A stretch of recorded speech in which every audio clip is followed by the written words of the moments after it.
Hi everyone, welcome back to the channel. In this video, I will show you exactly how to set a stop loss on Etoro so that you can manage your risk and protect your trades. So first of all, you will have to simply open your web browser and then you will have to search for etoro.com.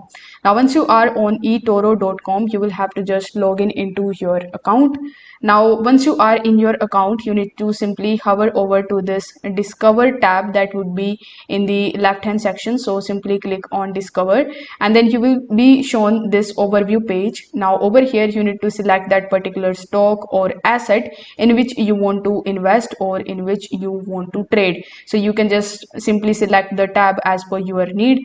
For example, let's say I want to invest in the Apple stock, so you will have to simply click on it and then it will show you the performance page of this particular stock. Now in order to add a stop loss, you will have to simply click on the trade option and then you will have to provide some of these details. After providing these details, you will be shown the pop-up in front of you. So it will look something like this. So you will have to simply enter the amount that you want to invest on this stock, and underneath it you will see the stop loss option. So you just have to simply select the stop loss option and then you will have to provide the dollar amount or the percentage that you want to set as a stop loss. Then you will have to simply place your order, and this way you will be able to set your order and you will be able to place your stop loss at eToro. If this video helped you out, give it a like and subscribe to the channel. Thanks for watching.